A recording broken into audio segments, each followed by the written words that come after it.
Hello, welcome. Hopefully you can all see me and hear me. Let's just see. Yes, I could check the live stream and I seem to be working. Apologies if I'm not looking at the camera. It's slightly above my screen, but welcome. Do say hello in the chat. Let us know that you are there. Hi, Katie. Great to see you. Hi, I guess that's Angie because Neil is one of our guests. And actually, I'm going to bring our guests on now because we've got Helen and we've got Neil, father and daughter. So here we go. Helen, you are muted for some reasons. Sorry, it's because I was getting a drink and I didn't want everyone to hear it if by mistake. Well, welcome. It's great to have you with us. Do you want to just say just quickly who you are? So Neil first. Hi there. Yeah, I'm Neil Robinson. I'm one of the elders at Hawley Baptist Church. Been going there for, I don't know, over 25 years. And I have two daughters, one of which is called Helen Sweet. Yeah. So Helen, do you want to say anything about yourself? So I'm Helen Sweet, was Helen Robinson. That's my dad. I think he's down there to you. And have been in the church as long as Dad has, clearly, except with a stint when I was at Wolverhampton University. But except those sort of 5-7 years that I was living there, I've been here. And have been here for as long as, really. Yeah. Oh, excellent. Well, welcome. Thank you so much. Now, I couldn't miss the opportunity of having a father and daughter team here to maybe find out a little bit of information about you. So I've asked Neil and I've asked Helen a question, which I'd like them to answer now. And I'll start with Neil. And the question was, what's the most kind of rebellious or embarrassing thing that Helen's ever done? Well, it has to be said that Helen was probably the least rebellious and most unnaughty person I know, really. So the list is very, very small. But probably the one thing I would say is that in the whole of her childhood, to my knowledge, she only ever read one book. And that includes her GCSE books, which I don't think she read those either. But on the other hand, she does know virtually every single word of every single episode of Friends. So you can see how she spent her childhood. One last thing I would say about that is that Helen did pass her English literature GCSE, whereas I failed my English literature O-level. So no complaints. So she passed it without reading. That is very impressive. Well done, Helen. Yeah. Thanks. So, Helen, over to you. What's the most embarrassing or dad-like thing that your dad, Neil, has ever done?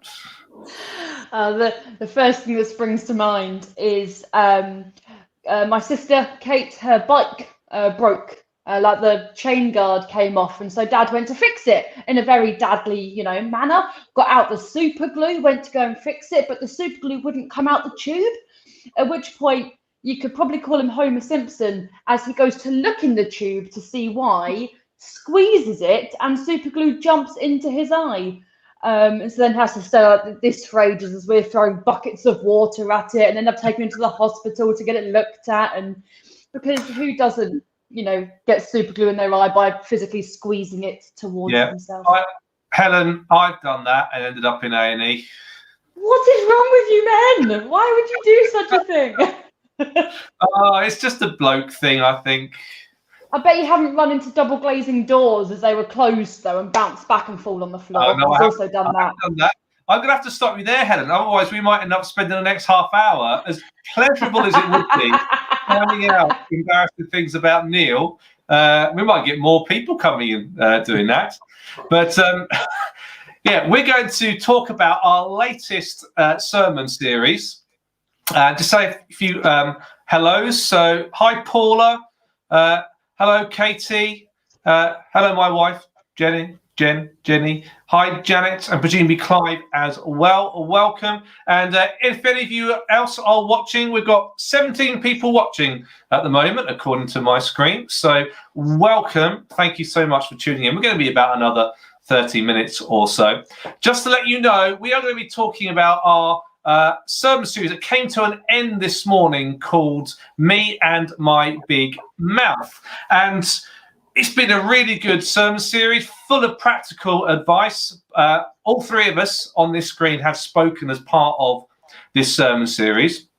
Just to let you know, we did not come up with this sermon series ourselves. We are part of a UK church network called the Further Faster Network, which is linked to North Point Church in Atlanta. It's one of the biggest churches in the States. And so through that, we are a partner with North Point, and the sermon series came from them. It's preached by a guy called Andy Stanley. So we've pinched that sermon series, which is why if you watch on a Sunday morning, we had those really great little sketches before each of the sermons. We didn't make those up. They came from North Point. So Me and My Big Mouth. Helen and Neil, what situations come to mind where you have really put your foot in it, where you said the wrong thing, where you wish you could rewind and take the words back? How long have we got? I usually do it when I'm trying to be funny, and I'm not that funny, and I push things too far. That's usually when I think, oh no, I've said the wrong thing. Yeah. No, I mean, exactly the same. Yeah, my worst one, the one that sticks in my memory most, and I mentioned this on virtual coffee after one of the services, is that I'm working at a bank, and one of the girls was expecting.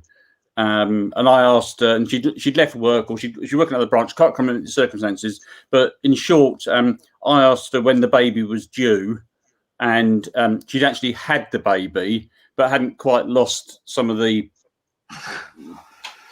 mass that was around her, and I felt absolutely terrible, and she looked fairly shocked, I've got to say. She explained to me that. She'd had the baby, and I don't know. You then often just keep digging, don't you? And just making the situation worse. And that was, I don't know, that was probably 30 years ago that happened, but it's still in my memory now, and it's probably in hers as well, I've had to say. And once you've done it, you can't take it back, can you? There's no, there's nothing you can do. How about you, Helen? Probably similar to you, Martin. It's when I'm, trying to be funny. For example, often at Robin, my husband's expense. 9 times out of 10, I can say something and it'd be great. But every now and again, it's just the wrong comment at the wrong time, shall we say? And then it takes a while to be like, oh no, I didn't mean it like that, and trying to, But as Dad says, you start digging a hole, don't you? And it's difficult to climb out of. I often end up with a JCB rather than a digger, as you know. I find myself digging a massive hole and getting further in. Yeah. Once when I was a teacher, there was one particular girl who was a bit of a nuisance as a pupil, and I decided to question her trainers that she was wearing, because that was obviously not part of the uniform code. And we got an answer we often get is that my doctor said I can wear trainers. And I said to her in front of some other teachers, I said, what possible reason could your doctor have given you that you can wear trainers? And she went, I've got swollen feet, I'm pregnant. It's like, oh dear. That didn't go down too well. So she did have a very good excuse, but never mind. Now, go on, Helen. No, I was going to say, it's often, it's always difficult around pregnant ladies because, it's not only just, that there's more going on with them. We can be, I only gave birth a year ago. It can be a heightened sensitivity as well about lots of things. Oh, that's another conversation we're not going to go down the route of this evening. This is fun. I can say that. You boys can't. Paula says, I've said the right thing at the wrong time a lot lately, full of zeal still. So Paula's have been a Christian for about a year now. So congratulations, Paula. But maybe in her enthusiasm is saying the right thing, but maybe not at the right time. So, but that's good. That's great. At least you're trying. Well, hello to Sheila. She said hello as well. Remember, if you do have any comments or any questions, do pop them in the comment section. Any comments about the sermon series or any questions for our panelists, myself, Helen or Neil, do pop them in there, and we'll try and answer them if we can. So, me and my big mouth. We've been really focusing on the idea of encouraging people, of building people up. In the first sermon series, we talked about being quick to listen and slow to speak, and also slow to anger. I think, Helen, you spoke about not saying the wrong things. Neil, you spoke about making sure you say the right things so you can build things up. I just wonder, is there a danger if we're spending all this time focusing on encouraging people and building them up and trying not to say the bad thing, that is there a danger that we can become in our churches a bit bland and unchallenging? That if someone's not good at anything, we never tell them that maybe they should try something else, or if they're doing something wrong, we never tell them what they should be doing right, because we constantly think we don't want to put them down. Do you think there's a danger of that, possibly? Let's go to Neil first. Yeah, I think if we think that, I think we probably misunderstand encouragement a little bit. Mm-hmm. I think most of us, when we think about encouragement, we only think about saying, well done for a good job. But I think we can encourage people to take risks that they wouldn't have taken before, or we can encourage people to do something new. And I think we can encourage people to do something different. And if we're really good, we can encourage people to stop doing things. There's still encouragement, but I think we have to know the person really well. And I think to some extent you earn that right to give that difficult encouragement. So, if it's the first time you've ever spoken to them and you go and tell them that what they're doing may not be their greatest gift, will be received differently to if you're a really good friend with that person and they're trying something and you can encourage them in a different way. My wife is who I do know very well, is extremely good at encouraging me to do things differently, I have to say. And and I take it because I know she has my best interests at heart. So, sometimes not easy. Yeah. Do you think sometimes we don't say those sort of things out of fear, or what do you think it might be? It's probably a mixture of fear for ourselves and fear for how they'll respond as well. Because I think sometimes, it's, as Dad says, it's that really difficult balance of, trying to build someone up, but also try and be real as well. Because actually sometimes there are some people with some things who actually, it might be quite difficult to say the right thing, shall we say, with difficult encouragement. And actually, there may be people who, no matter what it is that you say, it might not be taken in exactly the way that it was intended. And as you can say, with all the love in the world, you can say it as someone who you know really well, but actually it isn't always taken that way. And so it's about finding that balance and actually checking yourself of, are you the right person to be delivering that sort of encouragement of, to realign or to whatever. So I think it's so do you think as recipients of encouragement, we sometimes have to make sure that we receive things in humility? Because we all know those people that you have to walk on eggshells. That if you say something which maybe is encouraging, but maybe it's not encouraging in the way they would like, they're either going to have a breakdown or they're going to blow up. Do you think, therefore, there's an onus on us as recipients to really think about our attitudes as well? Yeah, definitely. I have to say that I think, not always by any means, but the majority of times when something hasn't gone well, we actually know it ourselves.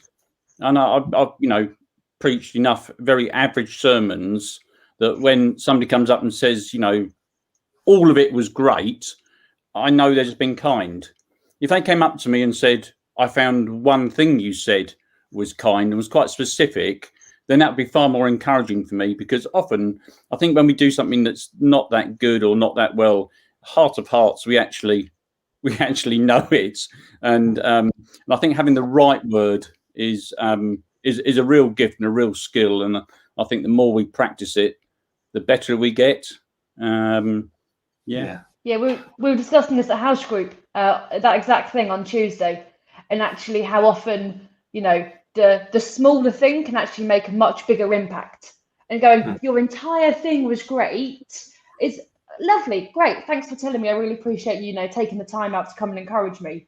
But actually, if someone says the way you did this specific thing, or actually when you said that point, or anything like that, it can make such a bigger impact, because also it shows that they were actually engaging and actually listening and actually interested in what you were doing, in the same way that someone else, I'm just recycling what people in my house group said, so thanks guys, that someone else saying when they preached, they were taken out for coffee afterwards, to sort of actually go through the sermon that they had preached, and they said, actually the most encouraging thing was when they told me what I could do better, because it showed they were engaging, they wanted me to improve, they wanted me to be better, and actually all the good things that they said about it was great, but the things they picked out to say, actually, but this you could, if you did it this way, that would be even better, actually shows that person cares enough to engage about it, which can be even more encouraging. So being an encourager and saying encouraging things isn't just about saying nice things. Because actually, I think we maybe fall into that trap, don't we? When we think about encouragement, it's about just going up to someone and saying, that was brilliant, thank you so much, that was amazing. But actually, maybe that's not what encouraging and building someone up is. It's actually about being specific and also offering a critique. If you're in a place to do a critique, obviously. I know that, Helen, you're a professional signer. So it would be difficult for me to critique your signing because I can't sign anything at all, apart from some stuff from Mr. Tumble, which probably is not going to do so well. So, I mean, how does that work? If someone wanted to encourage you in your signing, what would work well for you? I think it's exactly as you say. It's about encouraging what you know. And so actually, if someone comes up to me and goes, "Oh, Helen, you did such a good job. You interpreted that so well." Actually, most people don't have a clue how well I interpreted something. But if someone goes, "I really appreciate you taking the time and the effort to interpret it," and encourage me in that sense, actually, you can tell that it's hard work. And actually, that then receiving in church, when I'm interpreting in church, can be more difficult when you're interpreting because you're too busy processing it, that it comes in, it goes out again. So people commenting on those sorts of things, or encouraging on the effort or the time or the fact that I've stood up for 2 hours, the things that people can understand is really helpful. But when someone comes over and goes, "Oh, it was really pretty," actually that's great, and if that's then helped you to engage in worship with God, then great, come and tell me. But actually, you did a really good job. A lot of people don't know if I did or not, and I can have a morning where I know that I did a really bad job, and actually I could have interpreted something better than I did, and someone comes over and goes, "Great job this morning." Actually, it sort of reinforces you don't actually know or not. So it's about focusing on the things that you do understand, rather than going, "I think you probably did a good job because it looked nice and I didn't understand." Neil, I'm guessing you don't have that problem.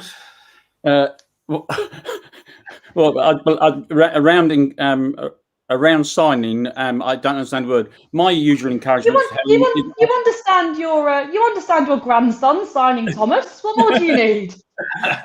My usual comment to Helen is, I really enjoyed your expression. She's very expressive in her signing. I've no idea what she's saying, But yeah, no. So yeah. So we can comment on your aesthetics, but we can't comment on your actual signage.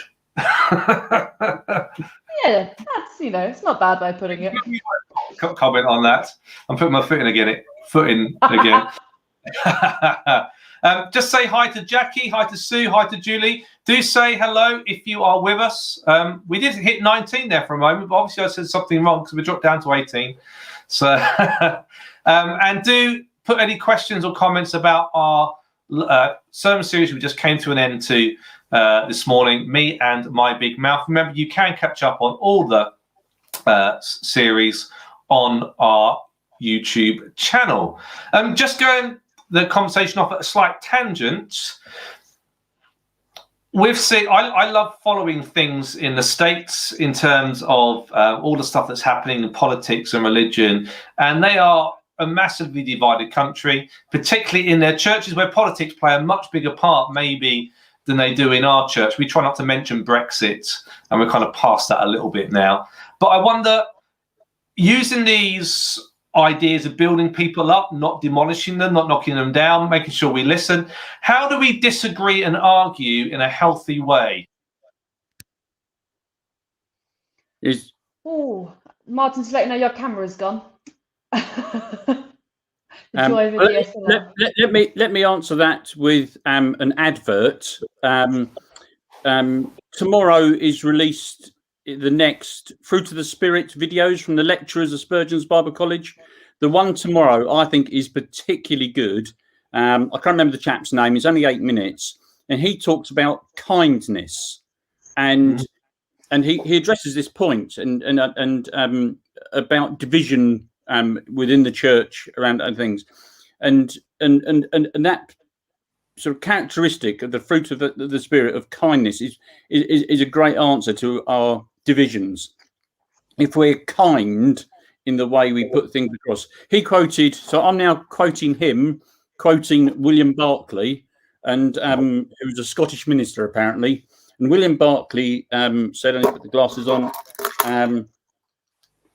far more people come to church because of the kindness they've been shown than any theology, and more people are driven away from church by ugliness than doubts or theological issues.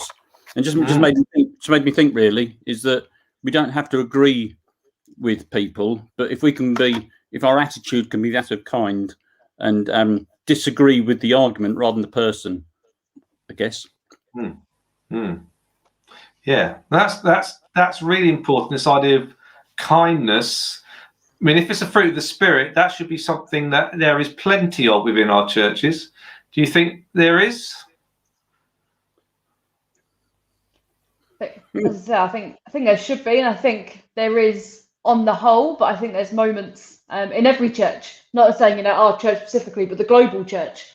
I think people. Sometimes people mix up kindness with being a doormat, and I think there's actually. You can just saying yes to everything isn't necessarily kind. And so again, it's, as I keep saying, it's all about that balance. And actually going, if that's what you think, that's what I think, that's great. Let's keep it that way. We don't need to fall out over this. Because I think there's a lot of things in churches that people get caught up on that are a lot of times secondary issues, and I think actually a lot of churches can divide, and a lot of people can fall out of each other, and also fall out of church over things that in my view aren't issues of being saved or not, aren't issues of coming to Jesus or not. And I think that actually it's really we need to be careful not to throw one too far or the other, and actually realize that we don't have to just, be like, oh, okay, all right, okay, aha, the whole time. But at the same time, sometimes, I hate the phrase agree to disagree. But I think that sums it up quite well at times. We just need to, accept that different people are where different people are at. And it's God's place to call people out sometimes, rather than ours. And actually, we might not be the right person to do so on specific things. But at the same time, it's about doing it all in love and kindness. And if you want to know more about kindness, tune into our HBK videos. As you know, for the month of February, they've been looking at kindness, which I can highly recommend, because we keep telling our kids to remember what was told to them in HBK about kindness, because they seem to forget a lot about that idea of kindness. It's about showing others how valuable they are by how you treat them. Yes. Now, you could argue that in our culture today, there's this real message that's maybe being perceived, I guess, that if someone doesn't agree with you, then they must hate you personally. How do you think it's really a part as a church to show that just because we don't agree with you, or a choice you've made, or a lifestyle that you've chosen, do you think it's really important that we therefore go out of our way to show love and kindness, to try and demonstrate that what we think about, intellectually about you and your choices has nothing to do with the way we treat you, or the fact that God loves you and therefore we should love you as well? Yeah, absolutely, 100%. Couldn't agree with you more. Goes back to your the very first sermon in the series about listening before we speak, and Stephen Covey, and trying to understand before we're understood. I think that those things are all really relevant. And as a church, as Helen says, globally, I think we are judgmental. I think Hawley Baptist Church, from churches I've been to, actually generally does fairly well. We don't have church meetings where people are throwing things at each other and standing up and pointing fingers and that sort of stuff, because that does happen. Well, not since we went to Zoom, anyway. And I think churches can be the worst at disagreeing and not finding a good way of doing it, and disagreeing over the smallest things. I don't know if any of you saw that clip of that parish council. When it was just people, I can't remember what it was now, what the name of it was, but the people just so angry, and obviously that hadn't just happened. There was a big build-up to that, maybe over a long period of time, where people just weren't kind to one another. They didn't listen. They wanted to assert themselves. They wanted to be heard, and therefore you just ended up with such a unhealthy place. And unfortunately, churches can be like that. Anywhere can be like that, can't we? It's so important that we slow down and realize that, if we start going off a tangent now, that's just going to get worse and worse and worse in time. Yeah, and I think it goes, going back to what we were saying about HBK, but actually this morning, as they were talking about, the Samaritan woman, and actually Jesus, disagreed with how she was living her life and what she was doing, but actually that didn't stop him welcoming her into Jesus' family, and actually going, this is, this is who I am, blah, blah, blah, and explaining everything to her, despite the fact he disagreed with a lot of what was going on in her life.